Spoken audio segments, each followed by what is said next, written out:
बड़ा एम्बैरेसिंग सी सिचुएशन है। दिल्ली से आ गए आप लोगों को क्या भाषण दे। जितेंद्र जी, जितेंद्र मरांडी के बाद उनको मैं पहली बार मिल रहा हूँ। विनायक सेन से बहुत ज़्यादा बात होती थी उनके बारे में। जब भी विनायक सेन का मुद्दा किसी मीटिंग में आता था, विनायक सेन हमेशा जब भी मिले बोलते थे कि मेरा वाला मसला थोड़ा हल्का है, जितेंद्र मरांडी जैसे लोगों की आप बात कीजिए। कम से कम 10 बार मैंने विनायक सेन के बोलते सुना है। तो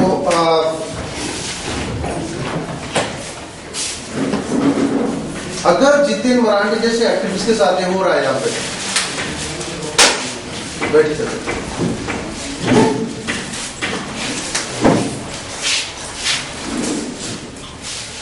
दयामणि जी आइए।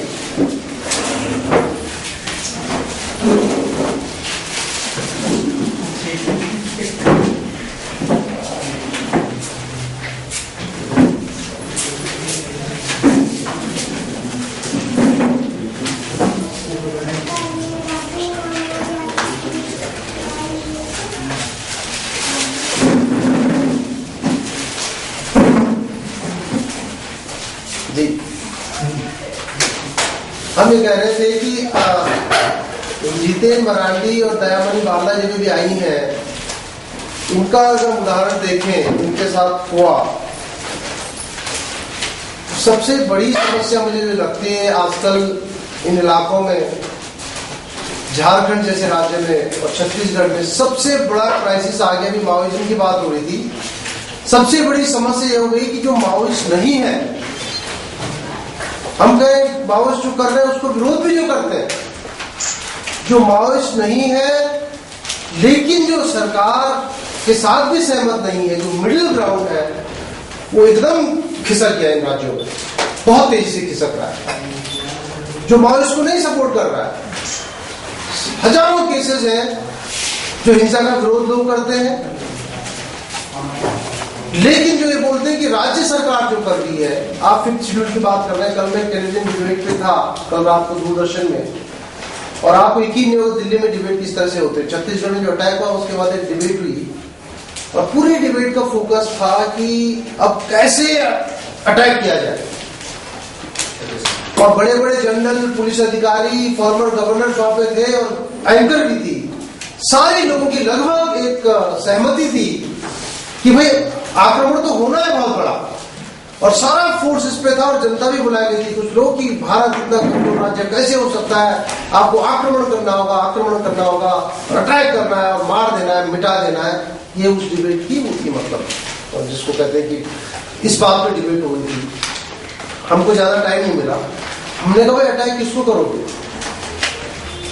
आप कह रहे कि अटैक करना है, आपको एग्जैक्टली पता है कौन है एनिमी, कहां है? अगर आपके हिसाब से चले, आप अटैक आदिवासियों करोगे। अगर आप बॉर्डर पे लड़ रहे हो तो पता है आपको, बाउंड्री के बाहर आप गोली मारेंगे, वहां तो आप अटैक करो। जब तक अंदर आपको पता नहीं है, आप कह रहे हैं कि आपकी इंटेलिजेंस फेलियर थी। अगर आप इतने सक्षम होते तो आप अटैक ही ना होने देते जो आपके ऊपर हुआ है, जो इनके ऊपर हुआ है, जो वहां पे नेता लोग जा रहे थे। जब आप उसको नहीं रोक पाए तो ये पूरा हिस्टीरिया जो देश में आप क्रिएट कर रहे हो आक्रमण करने के, किसके खिलाफ कर रहे हो? जब तक आपको पता नहीं हुआ, जो नहीं इनको पता, माओइस्ट वो जंगल में छुपे, हम सब लोग जानते हैं, इन एनी केस जहां भी है। लेकिन फैक्ट ये है कि हम लोग जानते हैं कि माओइस्ट को अटैक करने के नाम पर अभी पूरा दिल्ली में और जो भी ये सिक्योरिटी जो रेजिम हमारा, उसके अंदर एक बड़ी लॉबी फिर से सक्रिय हो गई है। जिसका मतलब ज्यादा हथियार मंगाओ, जिसका मतलब जो मिडिल मैन है, कॉर्पोरेशन से उनका ज्यादा फायदा हो, बड़े बड़े यंत्र मंगाने की अभी बात चल रही है। पूरा बिजनेस है इसके पीछे भी बहुत बड़ा, और कोई इस बात को सोचने के लिए तैयार नहीं है। हमने उसमें बोला, हमने कहा संविधान में 5th शेड्यूल की बात हुई है, नॉर्थ ईस्ट में 6th शेड्यूल है। अगर आपने 5th शेड्यूल भी लागू कर लिया होता तो शायद इतना सपोर्ट न मिलता। मुझे नहीं लगता कि आदिवासी, आम आदिवासी छत्तीसगढ़ का, झारखंड का समझता है कम्युनिस्ट मैनिफेस्टो, ये जानता है माओइज्म एग्जैक्टली क्या है। फिर क्यों सरकार से आदिवासी हटके, सरकार की बात पर विश्वास न करके क्यों बाकी लोगों के साथ जनता जा रही है? हमने उनसे सवाल पूछा और हमने ये कहा कि आपने क्या किया, बजाय 5th शेड्यूल लागू करने के, आपने जब पंचायतें विरोध कर रही हैं, लोग विरोध कर रहे हैं, आप उनके ऊपर ये लगा रहे, जो मराठी जी के ऊपर लगा है, जो दयामणि जी के ऊपर लगा है, जो लोग विरोध कर रहे हैं, लोगों की आवाज आप सुन नहीं रहे हैं, 5th शेड्यूल आप लागू नहीं करेंगे, आप क्या करेंगे? जल्दी में आप मल्टीनेशनल को बुला के, कंपनियों को बुला के MOU साइन कर देंगे, जल्दी से। लोग खिलाफ है, संवैधानिक जो प्रोविजन जो आप लागू नहीं कर रहे हैं, लेकिन आप इतनी जल्दी दिखा रहे हैं अपना एग्रीमेंट साइन करने में कॉर्पोरेशन के साथ, कि आप जनता का उसमें बिल्कुल ध्यान ही नहीं दे रहे। उनके खिलाफ नंबर 1। नंबर 2, सलवार जुलूम जैसे तत्वों को आपने छत्तीसगढ़ में बढ़ाया। भाई सरकार बजाय अपना काम करने की, जो सरकार की पूरी जो ओरिएंटेशन है, वो एक तरफ आप लोगों की बात नहीं सुन रहे हो, संविधान में प्रावधान है उसका आप इम्प्लीमेंट नहीं कर रहे हो, लेकिन जो संवैधानिक चीजें हैं उनका फटाफट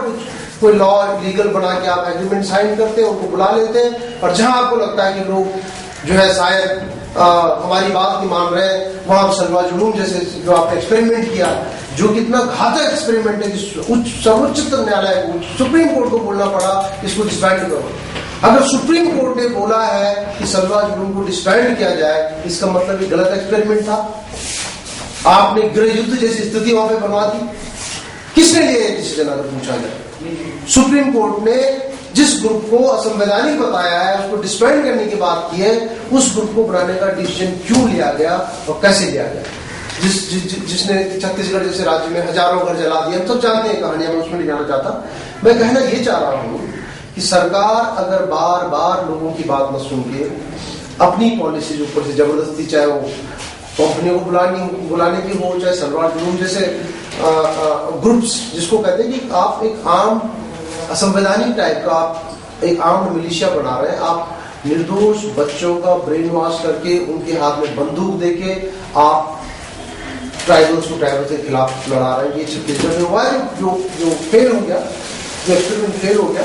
साथियों, कहने का मतलब ये है,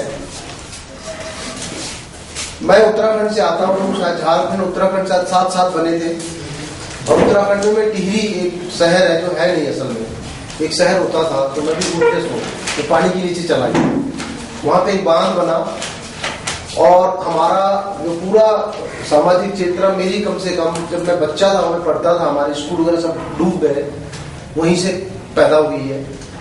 तब सरकार आज से 20-30 साल पहले जिस तरह के प्रोजेक्ट्स आते थे, कहीं ना कहीं सरकार कहती थी कि राष्ट्रीय इंटरेस्ट है,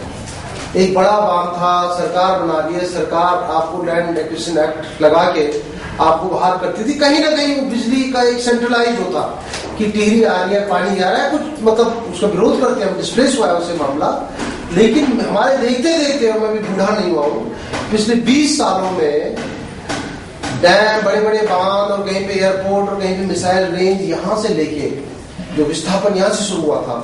जिसके पीछे बोलते थे कि थोड़ा सा राष्ट्रीय इंटरेस्ट है, वहां से लेके डायरेक्ट प्राइवेट हो गया,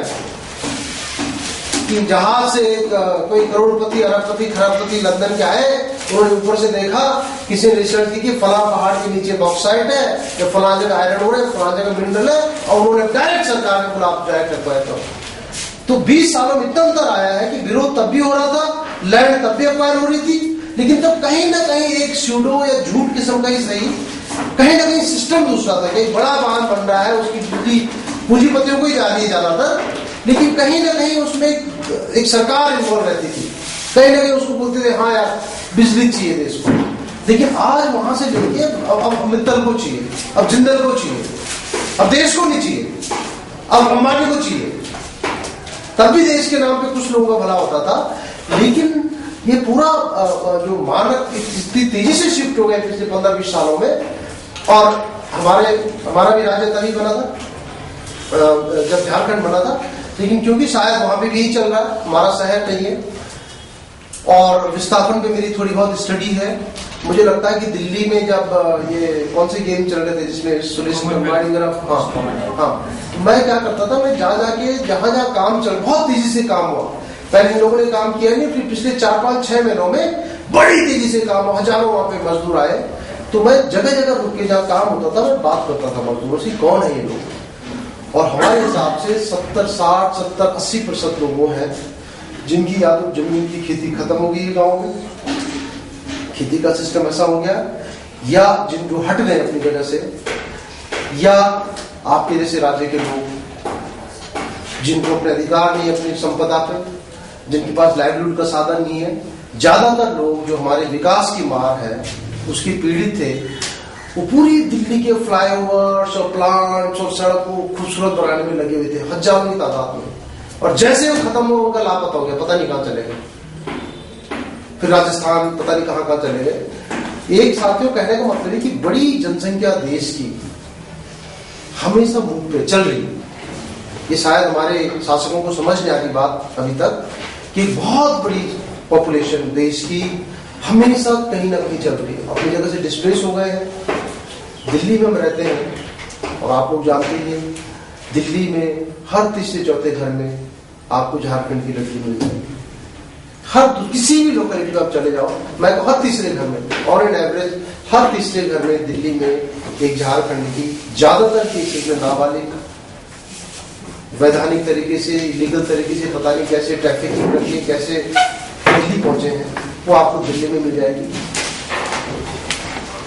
और कल मैं आ रहा था, यहाँ लाइट नहीं थी यहाँ पे रांची में, जब आप कह रहे हैं कि सारा कोयला यहाँ से जा रहा है, यहाँ पे सारे संसाधन यहाँ पर है, और आप कहते हैं कि हम झारखंड इतना रिच है, हमें इसको डेवलप करना है, तो यहाँ पे बिजली क्यों नहीं है? दिल्ली में क्यों 24 घंटे बिजली है? जहां पे हम बात कर रहे हैं संसाधन से संपूर्ण राज्य है, यहाँ पर बिजली क्यों नहीं है? तो हम ये भी देखना होगा कि एक तरफ आपके यहाँ से लोग जा रहे हैं, दूसरी तरफ जो लोग माओइस्ट नहीं है, जो लोग ह्यूमन राइट्स की बात कर रहे हैं या अपनी एक्टिविटी कर रहे हैं, जो लोग सरकार से सहमत नहीं है। मतलब आज स्थिति आ गई कि जो जॉर्ज बुश जो कहते थे कि आप हमारे साथ है, हमारे दुश्मन है,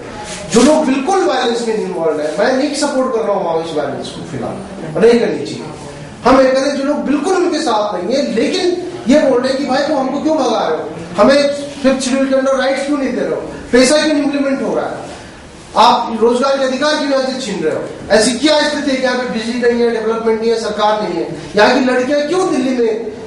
इतनी बड़ी तादाद में और एकदम जिसको कहते हैं कि शोषण जिनका हो रहा है वहां पर काम कर रही है, इसको आप क्यों नहीं चेक कर रहे हो? जिन्होंने सवाल उठाए वो भी उसी रेंज में खड़े हो जाते हैं। आज जो सबसे बड़ा क्राइसिस है वो जितेंद्र मरांडी और दयामणि बाला जहाँ पे बैठी हुई है, आज तक देशद्रोह के नाम पे, आतंकवाद के नाम पे, आतंकवाद के खिलाफ ग्लोबल वॉर ऑन टेरर जिसको कहते हैं, वो जो कानून जिस तरह से बनाए जाते थे,